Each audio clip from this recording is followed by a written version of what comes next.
Good afternoon. Today I'm going to be discussing the book Beloved, written by Toni Morrison in 1987.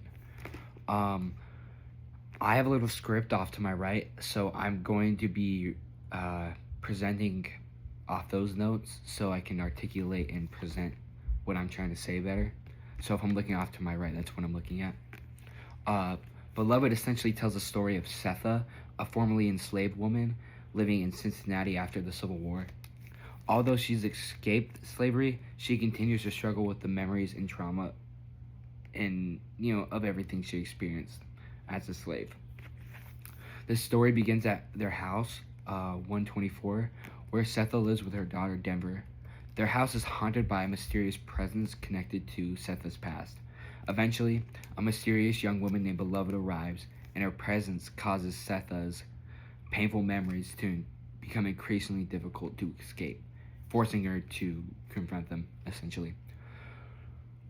The main conflict of the novel is really about whether Setha and the other people around her can confront the past instead of allowing it to control their lives. Morrison doesn't tell the story in a completely straightforward way. Instead, she basically presents events through memories, conversations, and different characters' perspectives. So the reader is essentially experiencing the past piece by piece. So we're not getting everything as, a whole. A key passage that I took away from the novel is "You, your best thing, Setha." This line is especially powerful. Setha spends much of the novel defining herself through what she does for other people. She primarily sees herself as a mother, a formerly enslaved woman, and someone who's carrying tremendous guilt of their past. The phrase "your best thing" challenges that way of thinking. Morrison is suggesting that Setha has value beyond the things that she has done for other people. She has spent so much of her life trying to protect her children and dealing with the consequences of slavery that she struggles to recognize her own worth. The wording is important as well. Instead of saying "you are your best thing," Morrison writes "you, your best thing." This unusual grammar makes the statement more personal and direct towards Setha.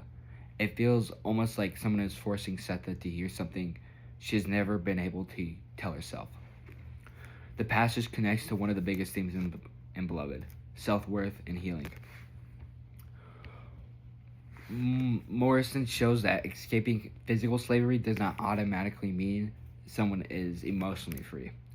Setha has to confront the memories that have shaped her identity before she can truly move forward. One of the biggest pieces of character development is, of course, Setha. Her development basically drives the plot of the story. At the beginning, Setha is extremely protective of her children. Her experiences with slavery have convinced her that protecting her family is the most important thing she can possibly do.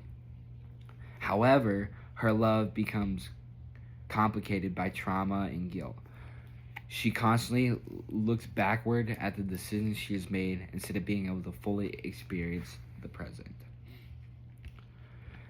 As the novel progresses, Setha begins confronting parts of her past that she tries to suppress.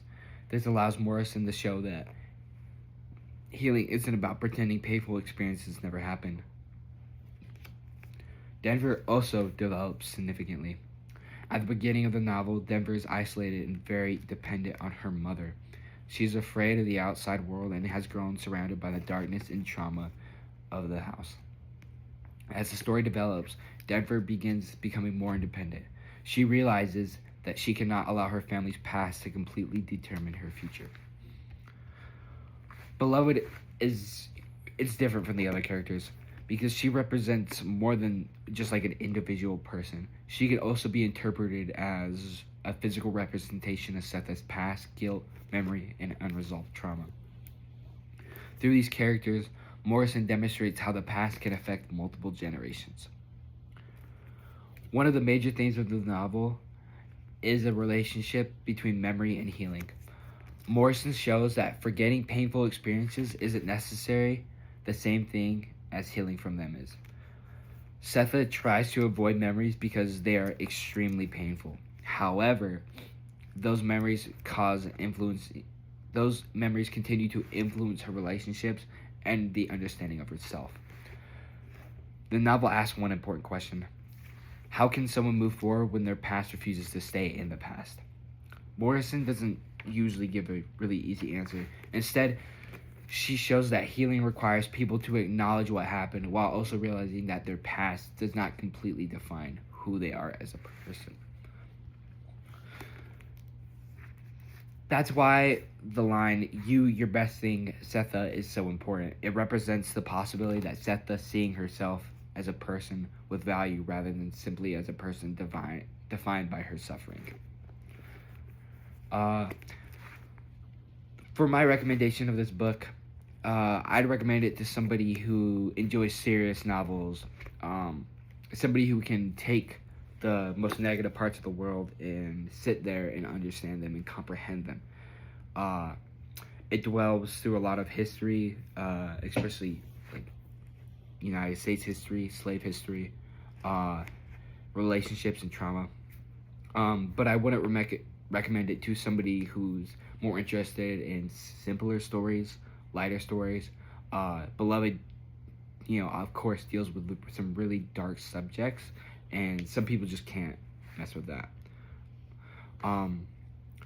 What makes a novel worth reading, in my opinion, is the way Morrison tells a story. Her writing is extremely poetic. It's emotional, and it's sometimes intentionally confusing. You aren't simply told what happened, you just have to piece things together yourself. So, I guess as I read the book, there was moments where I would have to reread stuff so I can fully comprehend what was being presented to me. I also think the novel is especially valuable because it shows slavery from a more deep and personal perspective. Instead of the, I guess, broad historical facts we're given in, per se, history class, or, reading a book in that time period, Beloved really dwells on the personal trauma that, ex-slaves faced. Morrison also focuses on how it affects people's minds, families, identities, and relationships after long physical freedom has been achieved.